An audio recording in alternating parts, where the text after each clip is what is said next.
उसके बाद भी बीकानेर वाला राजा था भीखा सिंह जी महाराज, उनके शिष्य रहे। उन्होंने रथ दिया था, जो पहले गोलवा में रहा करते थे। हम 200 साल गोलवा रहे और 200 साल के बाद में बाएं लाए। तो बीकानेर से रथ ले आए थे बिना बैलों से, वो गोलवा में ब्राह्मणों को दान में दिया।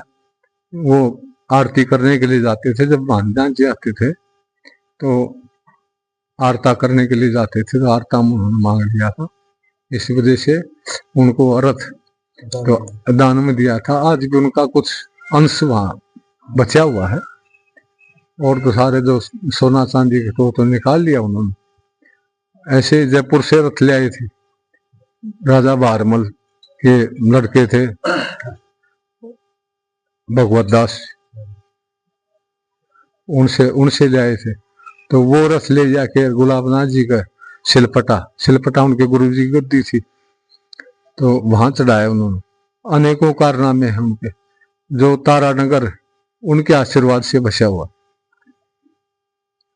वहां तपस्या कर रहे थे, तपस्या करते करते एक झोड़ था, लुखा झोड़ा, तो वो कहने लगे बाबा जी कई दिन हो गए आप यहाँ जंगल के अंदर वहां तपस्या करने लगे, महाराज जी कई दिन हो गए दिखे नहीं। बोले यार यहाँ मन लग रहा था। नहीं बोले महाराज जी यहीं झोपड़ी बना लो।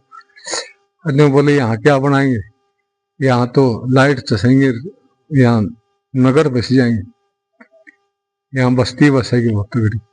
तो उनके बहुत कारनामे भान्ना जी के।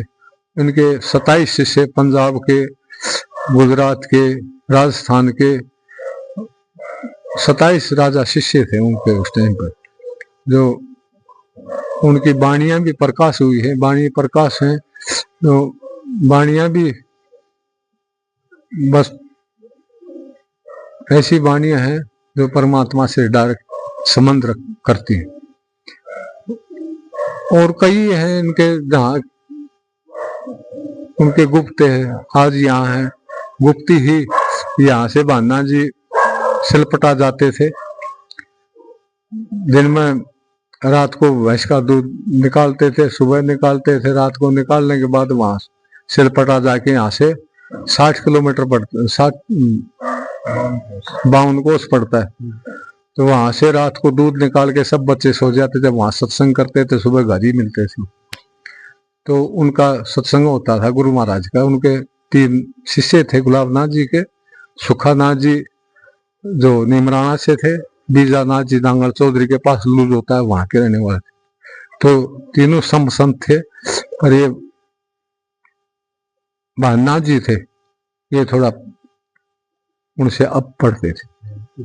हाँ, इन्होंने बहुत ही जगत को जगाने के लिए वाणियों से, उनके निर्मल हृदय से बहुत कुछ किया है। यहाँ भी हमारी ये मंदिर बना हुआ है, तो ये पहले समाधि यहाँ से जिंदा समाधि ली थी उन्होंने, और यहाँ आने के बाद ही भरतरी हरि जी हमारे यहाँ 12 साल रहे। इनका क्योंकि संत के पास संत जाता है, इस वजह से ये यहाँ के पहले वाइल गांव भी भान्ना जी ने बसाया। नाथ जी महाराज की तो अनेकों महिमा है, आज यहाँ है कल वहाँ है।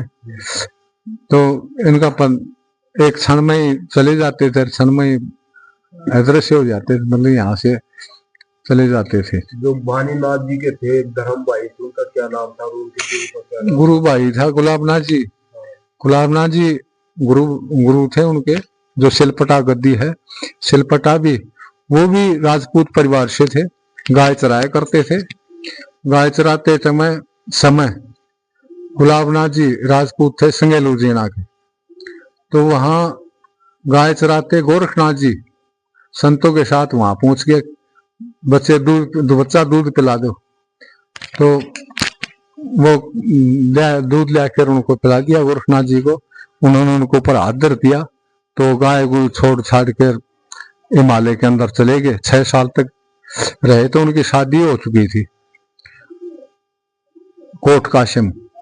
तो कोट काशिम में उनको पता लगा, अब वो तो मरागा, पहले गोना गाना बाद में करते थे, गोना किया नहीं था, शादी कर रखी थी, बच्चों की शादी कर देते थे। तो गोरखनाथ जी कहने लगे बच्चा वहां चले जाओ, वो तुम्हें तो मरा समझ के ना रहे, ऐसे ऐसे कर रखे, तो वहां हिमालय से ही शिला के ऊपर आए थे। जो सिलपटा गांव है वो सिल के नाम से ही पटा किया हुआ था राजा ने, इसलिए उसका नाम सिलपटा। आज तो बस्ती हीरों की बस्ती बन गई, कि उनको जरूरत नहीं थी, जैसे जैसे समय, हाँ, दान में वहां सब वो सिलपटा नाम, वो शिला आई थी गुलाब नाथ जी को शिष्य, तो वो गोरखनाथ जी के शिष्य रहे। यहाँ हमारे इलाके में 2 शिष्य रहे उनके, गोरखनाथ जी के। एक नारायणपुर में धामेड़ा धाम है संजय नाथ जी, और इधर गुलाब नाथ जी, गोरखनाथ जी के शिष्य हमारे इलाके में यही रहे।